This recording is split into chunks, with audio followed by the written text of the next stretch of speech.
Hi hello నమస్తే, welcome to Telangana view. నేను మీ anchor రచన. తెలంగాణలో బీజేపీ పగ్గాలు అందుకునే అదృష్టవంతుడు ఎవరు? ఆయనకే అధ్యక్ష పీఠాన్ని మోడీ అప్పగించబోతున్నారా? అందుకే కుటుంబంతో కలిసి మరీ థ్యాంక్స్ చెప్పారా అనే వార్త ఇప్పట్లో నెట్టింట తెగ వైరల్ అవుతుంది. అధికార కాంగ్రెస్ కి చెక్ పెట్టేలా, ప్రత్యర్థి బీఆర్ఎస్ కు బిగ్ షాక్ ఇచ్చేలా బీజేపీ తెలంగాణ బాస్ ను ప్రకటించబోతుంది. కాషాయ పార్టీ అధ్యక్షుడిగా దాదాపుగా ఈటెల రాజేందర్ ఖరారు అయ్యారనే ఆకాశ రామన్న మాటగా మాకు తెలుస్తుంది. అసలు ఎందుకు ఈటెలకే పార్టీ బాధ్యతలు ఇవ్వాలి అంటే అందుకు బలమైన కారణం కూడా ఉందండోయ్. అలాంటి విషయాలు తెలుసుకోవాలంటే మా తెలంగాణ వ్యూ ఛానల్ ని సబ్స్క్రైబ్ చేసుకుని మేం చెప్పిన కంటెంట్ పై మీ అభిప్రాయాలను కామెంట్ రూపంలో మాకు తెలియజేయండి. ప్రస్తుతం తెలంగాణలో బీజేపీ కూడా కాంగ్రెస్ లాగే బీసీ మంత్రాన్ని నమ్ముకుంది. మరి గత అసెంబ్లీ ఎన్నికల్లో బీసీ సీఎం నినాదం కలిసి రాకపోయినా ఆ వర్గాన్ని ఓన్ చేసుకోవడమే లక్ష్యంగా పెట్టుకున్నట్లు కనిపిస్తుంది. మరి అందులో భాగంగా ఈటెల రాజేందర్ కు రాష్ట్ర బీజేపీ పగ్గాలు అప్పచెప్పాలని ఢిల్లీ పెద్దలు ఫిక్స్ అయ్యారట. మరి ప్రస్తుతం ప్రెసిడెంట్ పదవి కోసం పోటీ పడుతున్న వారితో పోలిస్తే మరి ఈటెల బెటర్ అని కాషాయ పెద్దలు భావిస్తున్నారు. మరి అధ్యక్షుడు కావడానికి ఆర్ఎస్ఎస్ బ్యాక్గ్రౌండ్ అవసరం లేదంటూ ఇటీవల కిషన్ రెడ్డి చేసిన కామెంట్స్ తో ఈటెల నియామకం దాదాపు కన్ఫర్మ్ అయినట్లే అంటున్నారు. అందుకే కాబూలు ఏకంగా ప్రధాని మోడీని ఈటెల ఫ్యామిలీ థ్యాంక్స్ చెప్పేందుకు కలిసినట్టుగా ఉంది. ఈ నెల ఆఖరు లోపే ఈటెల పగ్గాలు చేపట్టడం ఖాయమంటున్నారు. మరి ఈటెల సారథ్యంపై కేంద్రం హోం మంత్రి అమిత్ షా ప్రత్యేక శ్రద్ధతో ఉన్నారట. గతంలోనే ఈటెలకు కీలక బాధ్యతలు అప్పగిస్తామని షా మాట కూడా ఇచ్చారు. అయితే బండి సంజయ్ ఈటెల మధ్య గ్యాప్ తో లోక్సభ ఎన్నికలకు ముందు ఈటెలకు పగ్గాలు ఇవ్వడానికి అధిష్టానం సహించలేదట.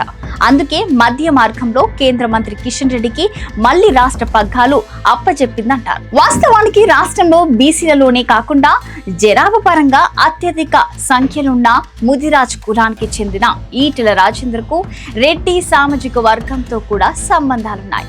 మరి ఈటెల సతీమణి రెడ్డి సామాజిక వర్గానికి చెందిన వారే. బీసీ కార్డు ఓవైపు, రాజకీయంగా బలమైన రెడ్డి సామాజిక వర్గం మరోవైపు. ఈటెలకు నాయకత్వ బాధ్యతలు ఇవ్వడం వల్ల రెండు బలాలు కలిసి వస్తాయని బీజేపీ భావిస్తుందట. శాసనసభ ఎన్నికల్లో బీజేపీకి అనుకున్న ఫలితాలు రాకపోయినా ఎంపీ ఎన్నికల్లో అనూహ్యంగా పుంజుకున్న బీజేపీ బండి సంజయ్ కు కేంద్ర మంత్రి పదవి ఇవ్వడంతో ఈటెలకు లైన్ క్లియర్ అయిందంటున్నారు. మరి వాస్తవానికి ప్రస్తుతం అధ్యక్ష పదవి రేసులో ఈటెలతో పాటు ఎంపీలు ధర్మపురి అరవింద్, రఘునందన్, మరో నేత రామచంద్రరావు, డీకే అరుణ వంటి వారు పోటీ పడుతున్నారు. వారితో పోలిస్తే నాన్ కాంట్రవర్షియల్ నేతగా రాష్ట్ర వ్యాప్తంగా పరిచయాలున్న ఈటెల రాజేందర్ బెటర్ అన్న ఆలోచనలో అధిష్టానం ఉందట.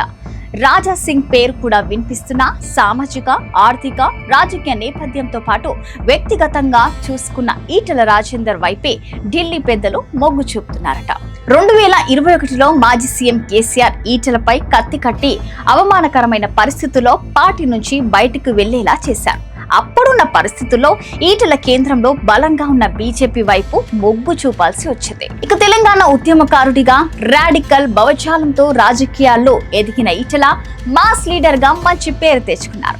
ఉద్యమ సమయం నుంచి కేసీఆర్ నమ్మిన బంటుగా ఉంటూ హుజరాబాద్ ప్రజల గుండెల్లో సుస్థిర స్థానం పదిలం చేసుకున్నారు. వరుసగా ఎమ్మెల్యేగా ఎన్నికవుతూ వచ్చారు. కేసీఆర్ ను ఎదిరించి బీజేపీ అభ్యర్థిగా బైపోల్స్ లో కూడా విజయం సాధించి సంచలనం సృష్టించారు. ఆ తరువాత కేసీఆర్ మీద పోటీ చేసే క్రమంలో 2 పడవల మీద కాలు పెట్టడం, అనూహ్యంగా 2 చోట్ల ఓడిపోవడం వెంట వెంటనే జరిగిపోయింది. తర్వాత మల్కాజిగిరి పార్లమెంటు నియోజకవర్గం నుంచి ఎంపీగా గెలిచి బీజేపీ జెండా ఎగరవేశారు. ఈటెలకు బీజేపీ రాష్ట్ర బాధ్యతలు ఇస్తే ఉద్యమ సంబంధాలు, సామాజిక బలం తోడై పార్టీ మరింత బలోపేతం అవుతుందని అధిష్టానం భావిస్తుందట. ఈటెలకు పగ్గాలు అప్పగించి రాష్ట్రంలో బీఆర్ఎస్ ను కోలుకోకుండా చేయాలని స్కెచ్ గీస్తున్నారట. బీఆర్ఎస్ నేతలతో సత్సంబంధాలున్న ఈటెల వారిని బీజేపీలోకి లాగుతారని అంచనాలు వేసుకుంటున్నారట. అన్ని విధాలుగా కమలం పార్టీకి కరెక్ట్ రథసారథిగా ఈటెల సెట్ అవుతారని అధిష్టానం కూడా ఫిక్స్ అయింది.